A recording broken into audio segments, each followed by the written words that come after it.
Welcome to the Her Story Circle podcast, the podcast that brings you the extraordinary tales of everyday women who are changing the world. I'm your host, Gertrude Mache, and I'd like to acknowledge traditional custodians of the land on which we meet today. I also like to pay my respects to elders, past, present, and emerging. Every week, we dive into the lives, challenges, and triumphs of women from all four corners of the globe. We're here to inspire, enlighten, and connect, sharing stories that uplift and empower.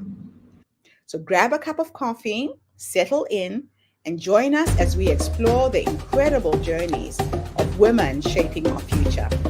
This is Her Story, where every woman's voice matters. Hello, everybody, and welcome back to the Her Story Circle. This is Gertrude Mache here in beautiful Melbourne, Australia. And today I am graced with the presence of yet another fascinating young woman. Welcome, welcome, welcome to our tribe. Please tell everybody your full name, where you're based, and share your story with us today.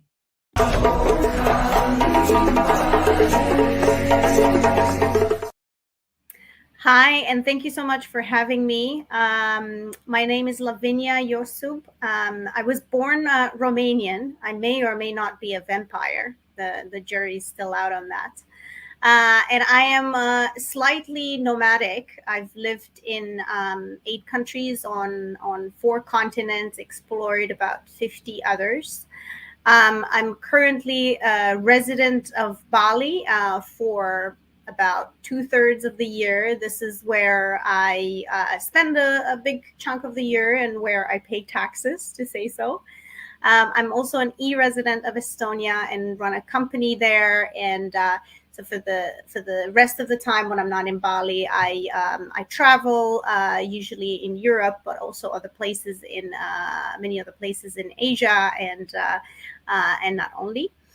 I am the CEO of a company called Livit. And with Livit in the last decade, we've enabled thousands of entrepreneurs and startup enthusiasts and remote workers and digital nomads from 60 plus countries to build disruptive businesses and careers with a global impact. We are also one of Asia's best places to work. And yeah, over the last few years, I founded a brick and mortar startup hub, innovation hub in Bali, on the quieter side of Bali, that is not as known as the let's say big nomads or touristy spots in Bali.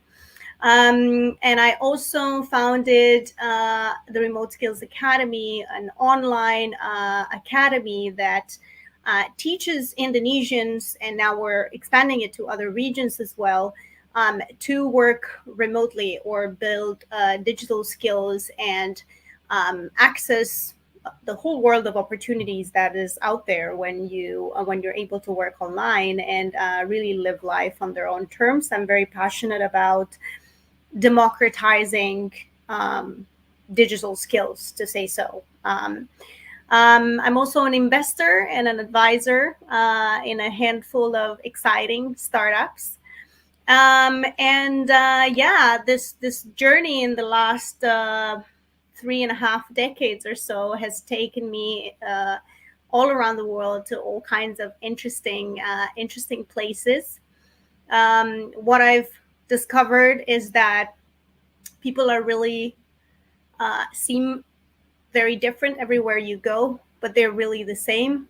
We all kind of, I think of it as a hand, right? Like the fingers are different and distinct and different from each other, but they belong to the same hand. And in the same way as humans, all over the world, we really want the same things, which is to be happy and healthy, and for our loved ones to be happy and healthy and hopefully live good lives and do good things in the world. I believe in a reinvented version of work, and I'm passionate about the future. And even with all the challenges and terrible suffering that we see in the world, I'm quite realistically optimistic about the future. I'm really interested in what makes individuals and teams derive meaning and happiness and perform at whatever it is that they're doing. I'm interested in modern and cross-cultural leadership and work-life synergies, which I think after the pandemic became more and more of a topic for more people, right? Before the pandemic, we could see that people were very happy to give up a lot from their personal lives just for work or chasing the next promotion or the next raise. And the pandemic was an interesting moment for people to stop and reflect on that. Besides work and travel and experiencing different cultures, to say so, at different levels. I love music, jazz, and classical, and art, and nature, food, a bit of neuroscience, vintage architecture, and I have a baby boy on the way, which is my newest project. Yeah, that would be a little bit about me. Wow. Thank you so much for sharing your amazing story with us today. By the sound of it, you are light years ahead of the rest of the world. It sounds to me like the pandemic came and you were already geared up with everything you needed to survive and to teach others how to survive in a world where everything was locked down. So, can you elaborate on your vision for the future of work and how you've implemented this vision through the hub there in Bali and the Remote Skills Academy? Yeah, sure. I think work is something that we will do well past the moment when everything menial or everything that we don't want to do is done by AI and robots and algorithms and so on. And the reason for that belief of mine is because as humans, we derive so many different aspects from work that have to do with belonging, with meaning, with purpose, with a sense of identity, with a sense of mission in the world. And in very many ways, that those are the things that make us humans. But what's going on is that work, the way it works right now, or it used to work and it still does in many places, is broken and makes people really miserable. Yeah. So for me, it's very obvious that we don't need to look for ways to not work and contribute. We just need to look for ways to reimagine and reinvent work in a way that it fulfills more of those needs and makes us less miserable in the process, to say so. With Livit Hub Bali and with the Remote Skills Academy, they are, let's say, two very related but distinct projects, to say so. With Livit Hub Bali, we created a space and a community and an ecosystem around it of services and people and networks and so on that are exactly sort of supportive and conducive of that. How can we actually focus more on the parts of work that make us feel deeply human, that fulfill us, that make us feel belonging and a sense of fulfillment and mission and play, because play is so important and joy is so important in life. And many of us were reminded of that during the pandemic, as I was saying. So the space itself is actually thought out and laid out in a way that supports that. For example, I don't believe in sitting at your desk for 8 to 12 hours a day to like one desk, right? I believe in different kinds of spaces that fulfill different kinds of needs, right? You may need a different space when you're brainstorming or having a meeting or a confidential call, compared to, I don't know, coding or writing a blog post and so on. And you also need breaks and being unplugged and disconnecting from, especially if you're working on a screen all the time, right? So we've baked into the space those different types of spaces. We have a jungle themed nap room, right? In addition to like really nice, ergonomic, optimized, seats and meeting rooms and so on. We have a rooftop with a 360 view to a couple of volcanoes and the sea and the sunset and so on. And so we try to blend different things into that. With the Remote Skills Academy, what's going on in there and how that was born is really goes back to me being in Bali, being a whatever you want to call it, a location independent entrepreneur, an expat, a digital nomad. I don't fully identify with any of those, but let's accept them for the sake of the conversation. And looking around and seeing the massive difference between people who are able to work online, make dollars or euros, and spend rupiah, and live this amazing Instagrammable life of, the morning smoothie and yoga class or surf class, and then we put in a couple of hours of work, and then we go for sunset and all of those things. And it's all great, because, as I was saying, we make dollars or euros, but we spend rupiah. And the locals around us who I felt were in many ways not offered a lot of opportunities other than the, let's say, very hardworking physical jobs, which often run for 6 days a week in Bali, very long hours, quite rigid. And the biggest problem with that is that the moment a volcano erupts, or there's a tsunami alert, or there's a pandemic, all of those jobs, as they were paying a couple $100s a month or so, are gone as well, right? So it seemed to me like a huge gap that I was not happy to keep going without trying to build a solution, or try to contribute to changing things or putting a dent even in the smallest way.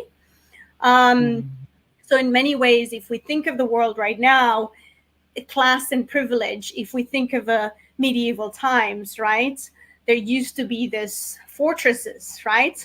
And then those inside the fortress would be protected, and the gates would close at night, and they would be privileged, and then the people left outside would have a very different fate, right? And right now, Yes.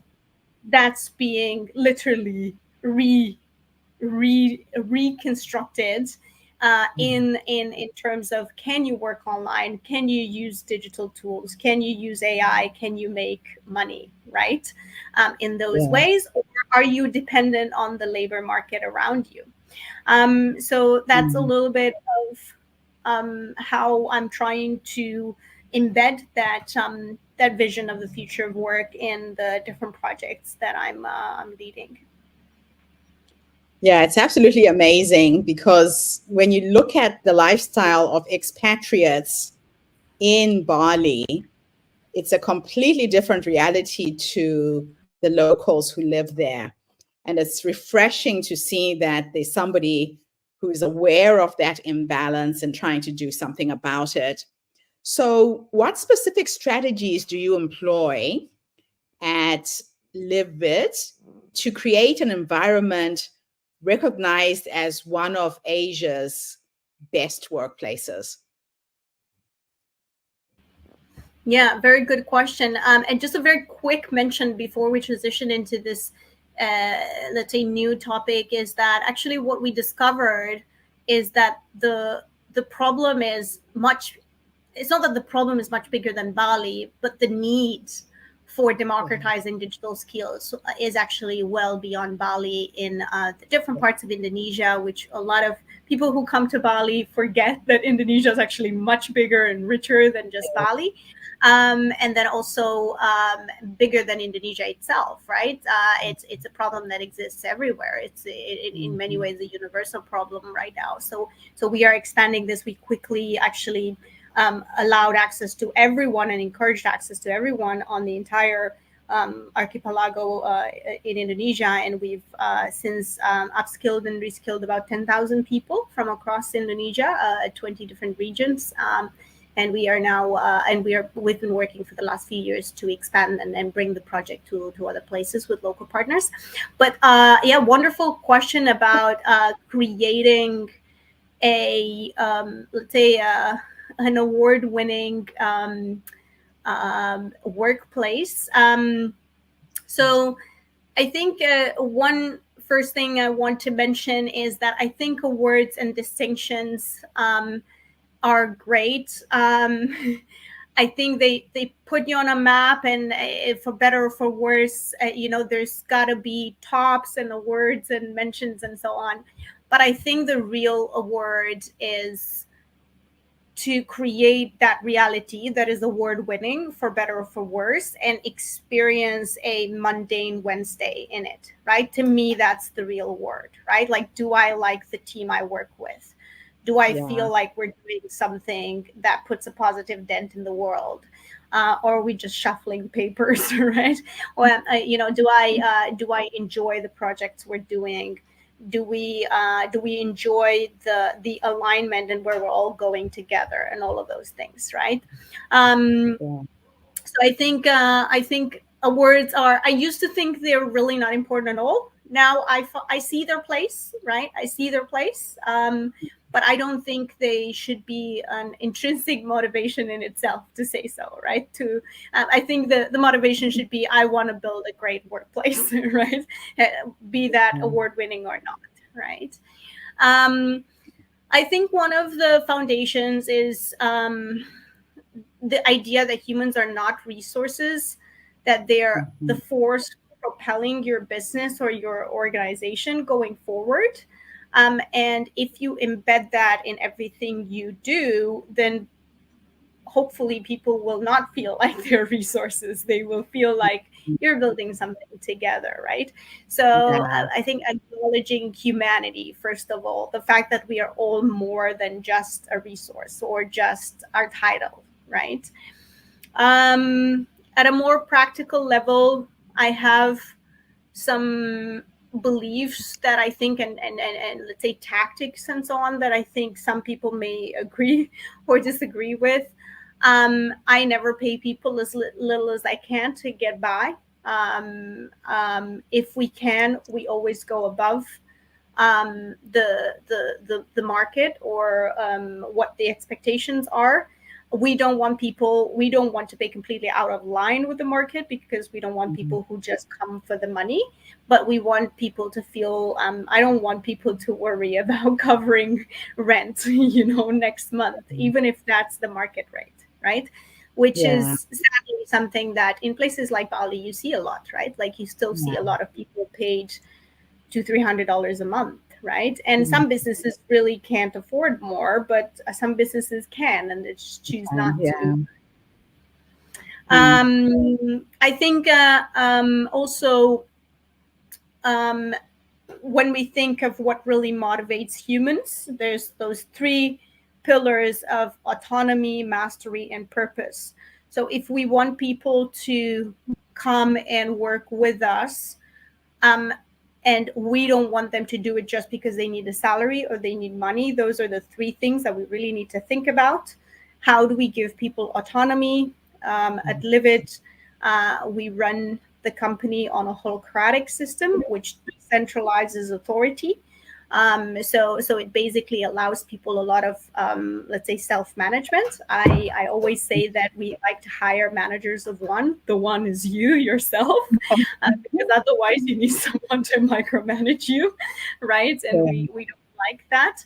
I think all of our leadership team probably spends not more than 20 to 30% of their time leading, because there's not a lot of micromanagement that you have to do. The rest of the time you're expected to actually produce sort of value yourself. So we try to create an environment where there's a lot of autonomy. Mastery stands for, am I learning something? Am I learning new things? Am I sharpening my skills here? Am I becoming better as a professional, as a human, and so on? So that's one of our huge beliefs. We have that baked into, people can use a certain amount of their work hours to simply learn, and they have like financial support to just learn whatever that it is that they want to learn. It doesn't have to be related to their job. So that's another component of that, I would say. And then purpose is, I always say, nobody's truly passionate about just making someone else rich. You got to give people a little bit more than that, right? So we try to bake that into our perks and benefits package, to say so, right? Like to have budgets for learning, for well-being, to have time for that, to, for example, not expect people to always be available, which is a huge thing in companies that work remotely or work online. You trade the physical presence for this always, the tyranny of the always on, like you're never actually off, right? You're always responding to some little message and some approval and something, right? And the value of plugging is huge. I think it's very important for people to know for sure that if the company, the team, the organization is doing well, they're going to do well as individuals as well. So those are a few things that come to mind when you ask that. There's a lot more. This is a topic I could speak on for days, but yeah. Well, listening to you speak, I'm reminded of an African philosophy that I live and breathe called Ubuntu. Ubuntu articulates the condition of being human, that we are cells of the same organism, that humanity is like the human body. We are one. And it sounds to me your ethos is based on what we believe, that if one part of the human body is not okay, the rest of us is not okay. And the spaces you've created is like a co-creation space where everybody benefits when they put in their effort. It's actually quite fascinating to hear it articulated from your perspective. It's a beautiful philosophy, and I think more organizations need to think like this and work like this as well. So, in what ways do you integrate sustainability into your business models, and how do you measure the success of these initiatives? Yeah, so I think it's important to define what sustainability means within a specific conversation. For me, it never means just greenwashing or packaging, for example, or things that have to do with, everyone's trying to do something about the environment now, which is of course really good and really needed. But to me, sustainability in the wider meaning of the term is all about hopefully leaving the same amount of resources, or more if possible, multiplying them to those who come after you, right? So it doesn't just mean let's not cut down some new trees, let's maybe use repurposed furnishings or things like that, or let's not use plastic for our packaging and so on, which were all things that we're trying to do. It also means, how do I create more opportunity for the people that come behind me or are together here with me? The Remote Skills Academy is a perfect example of that. I don't want to sit and enjoy my digital nomad remote worker privilege in a little corner having my $5 latte and my smoothie bowl, right? And not share that with the other people. I want that to be available to more people, right? So to me, that's very much about sustainability. If we're talking about sustainability in the, let's say, environmental sense and so on, we do quite a Mhm. few different things, and actually our members of the hub really enjoy a lot of these things. So we, for example, our furniture at the restaurant is made from recycled boats that had to retire at some point. Okay. and uh, and they're tables now and chairs and so on, and they show the sort of the color and the scratches and everything, of their previous lives, to say so. um, Um, we, for example, don't try to use as little as possible things like single use, like paper napkins. So we have this, you've been to Bali, so you know the beautiful batik, right? Prints and yes. so on. So we have reusable, little napkins that we sanitize, right, and wash and reuse. um, we try to use as little plastic as possible. It truly is almost impossible to escape when you run a full operation. I'm going to be very honest with that, but we try our best to use as little of it as possible. Right. Even for takeaway cups and things like that, we try to find sustainable replacements and so on. Right. um, but above everything, what we try to do is to encourage people to think about sustainability in that wider sense, right? Mhm. Because I think all of these initiatives are good and really important, right? But they're a Yeah. tiny little drop in the ocean. Yeah. And when you're leading teams and when you're role modeling and so on, perhaps the bigger impact is the way you shape mindset, right? Right. And the way you shape a mindset of paying it forward and so on. I can give you another example from the Remote Skills Academy.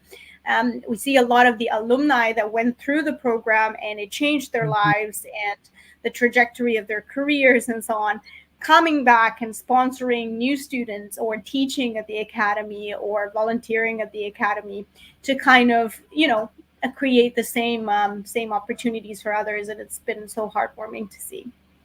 That is just beautiful. Wow. Now, let's talk about leadership in a digital age. How do you define modern leadership? And what skills do you believe as essential for leading in an increasingly digital and remote work environment? Yeah, I think the changes are truly um, fundamental, like the shifts, right? If we look at how management or leadership, because they used to mean and the same thing, right? Oftentimes, or they Mhm. used to be interchangeable for a lot of people. Yeah. Um, you generally got into a job, you got good at what you were doing, right? You got Mhm. promoted, you acquired all the answers, right, to everything, or you sounded like you had all the answers, and then you got put in charge of a team, right? Yes. And then now your job was to provide the same correct answers to everyone, and basically evaluate their performance against that, right? Yes. um, and that is in many industries and in many companies and in many places is just not possible anymore, because the No. pace of change is, even if we would want to, there's a lot of people that really try to hold on to that, right? Yeah. But even if we would want to, the pace of change is so fast. I was looking at an Accenture study, recent study, that was showing that the pace of change across different, economic, social, technological, and so on, across all different kinds of aspects, has accelerated from just 2017 to last year by 200%, right? Wow. How can I have all the answers, especially about how someone I hired to do a specialist job? How can I have all the answers um, for him or for her, right? I Yeah. can't. So Possible. leadership, the true leadership, becomes a lot more relevant now, right? Mhm. So management becomes less and less important. It still has its role, right, in certain contexts, to say so. Yeah. But leadership becomes a lot more important, and it becomes about, it's all really about painting a picture of where we are, where we want to be, and how we want to support, guide, and nurture the people in our care to get Yeah. there, right? So Yes. it's a very different set of skills from even 10 to 15 years ago, very different Yeah. set of skills. Mm. And this is the grander philosophy, but if we're talking about styles and techniques and so on, like we see the emergence of all of this different transformational leadership, servant leadership, Yes. right? Mm-hmm. Situational leadership, all of those, change management, innovation leadership, and so on. And they all point to the same thing, which is that the old ways no longer work, and we need this Yeah. new models, right? Mhm. To Yeah. to lead and to hopefully inspire our teams.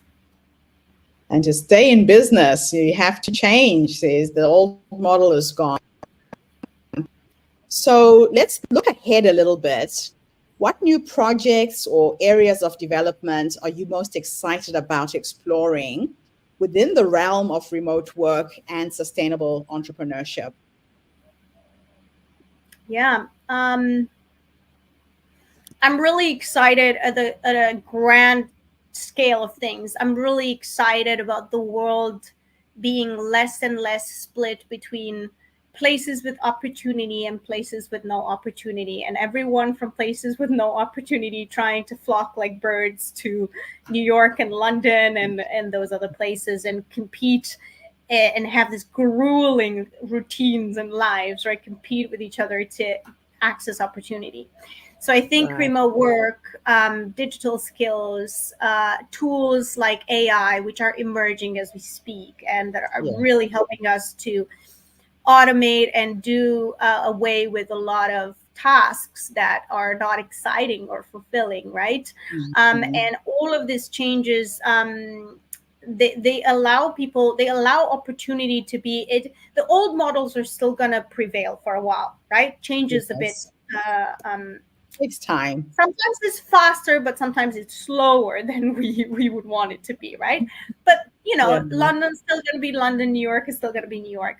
But now everyone can, someone really talented from Bangladesh that doesn't want to move anywhere but has Mhm. amazing skills in design or whatever, he can get hired and paid good money from his Yes. veteran and so on, right? Mhm. Or he can go meet his new team for a couple of months and then go back if he wants to, right? To his Yes. family, to his friends, and so on. So I think it's all very, very exciting to see all of that. And with the Remote Skills Academy, right, we are trying to make that available to more people.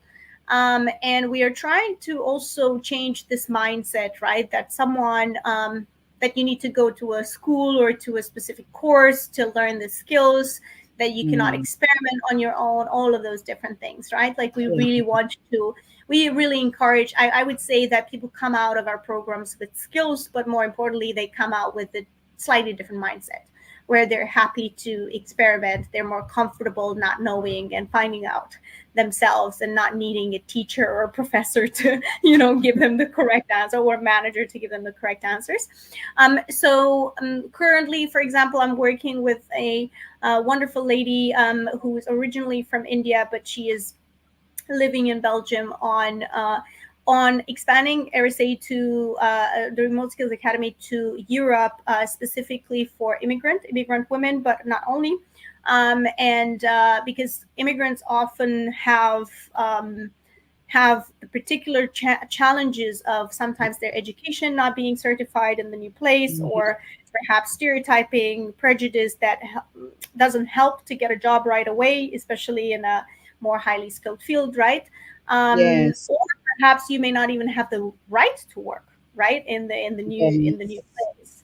So, but working online, a lot of those challenges don't exist, or are a lot easier, right? So we're working Yeah. on that. We're also working on our first project in Africa, which is in Rwanda. Okay. And we started on Monday, actually. We had 90 applications for a cohort of 30 people. And so we have a huge waiting list for the next one. So I'm excited about working on bringing that to other places, not just Indonesia. With Livit, we plan to continue to be a community and an ecosystem of support for those building disruptive businesses with a positive impact. Last year, we worked with 47 different startups and SMEs in about 15 different countries in the world.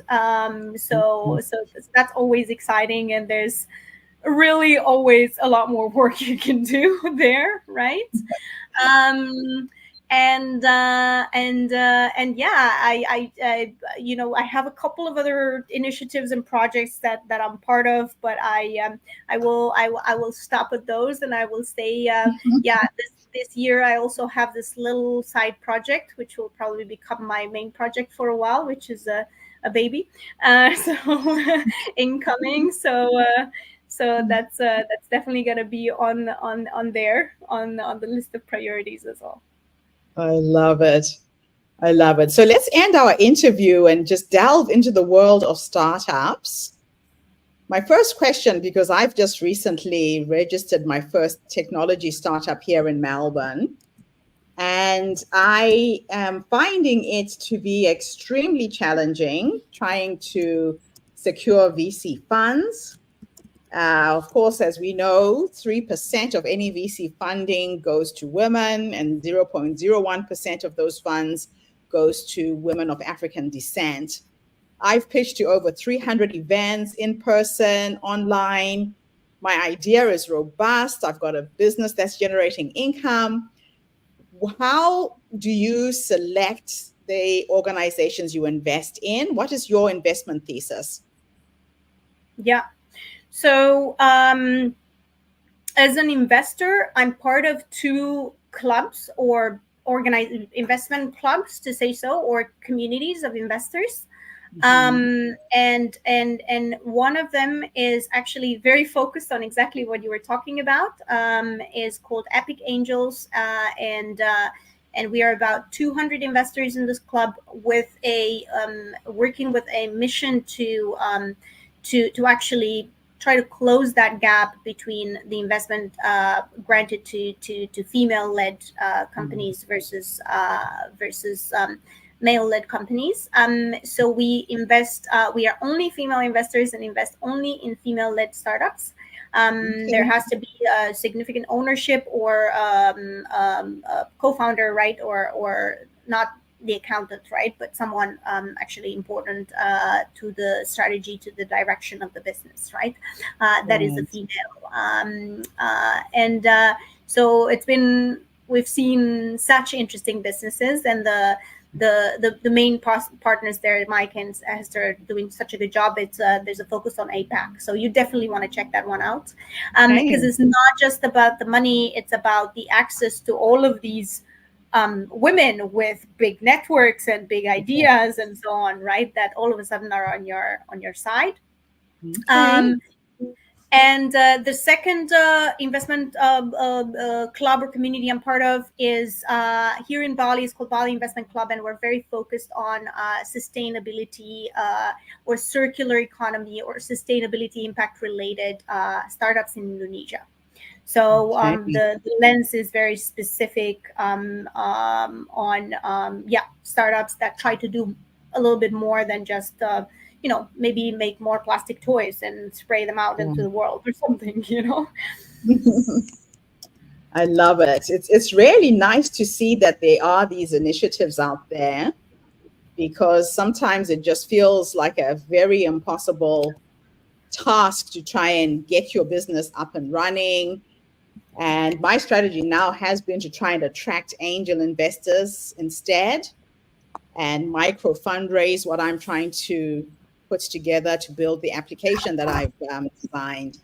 So thank you for that advice. Absolutely. It is a very good strategy. I actually really encourage everyone to look at alternative routes before going to VC first. So Yes. to try angel, to try microfinancing, to try grants, to try whatever. So you basically maintain your equity, your ownership of the business to a later stage as much as possible, right? Yes. And then the the upsides in terms of both let's say freedom and control in the business, and then also the amount of money that your share in the business will be worth are definitely worth pursuing, right? To not go to the Yeah. VCs first. Yeah, no, that I learned pretty quickly through this whole experience and looking at all of the alternatives. So, my last question for you is this. In fact, two more questions. This has been such a fascinating interview. Let's have a little thought experiment. And I'm going to teleport you into the past to go and have a conversation with the younger you. This young woman who ventured out into the world of business with big hopes and dreams. If you could go back and give yourself three pieces of advice based on what life has taught you up until this point, what would those three nuggets of wisdom be? Wow. Big question for sure, and a difficult one as well. So one that definitely comes to mind is do not carry the weight of your gender, of your minority, perhaps ethnic or religious or gender otherwise, with you everywhere you go. This may sound like counterintuitive advice because we obviously have to be aware of it and aware of the injustice that exists in the world in many places, and of the fact that there is discrimination and so on. But as a young woman in business, when you walk into a room being the neuroscientist, the CEO, the doctor, the architect, the specialist in finance, the designer, the kick ass specialist that you are, and take your seat at the table rather than carrying with you the weight of all of those stereotypes, prejudice, things you may have been told before, and so on. It frees up a lot of headspace to really focus on showing your full value and expertise and power to the world. So that would be one, for sure. Looking back, so would you say I'm looking back, you said about 10 years, 20 years, 15 years? What am I looking at? Let's go all the way back to the start of your journey as an entrepreneur. Hmm. Right. So my story to my journey to entrepreneurship wasn't I didn't set out to be one. I stumbled into entrepreneurship and into leadership. I started my career in a bank, actually, looking at like showing up to work, trying to do good work every day, and do a good job. And then I sort of quickly discovered that I can get people around, to congregate around an idea or an ideal or a purpose or a mission or a project, and align and work towards that direction. So it was an interesting journey for sure. I'd say something else that comes to mind is everyone's winging it. Stop looking at all your role models, everyone who seems confident and amazing and like they can do no wrong, and thinking that they know exactly what they're doing and so on. All of us are winging it. All of us are showing up, trying to do our best in this world of incredible volatility and ambiguity and uncertainty and all of these different things. going on around us. What worked yesterday doesn't work tomorrow. Everything that all our assumptions are questioned all the time.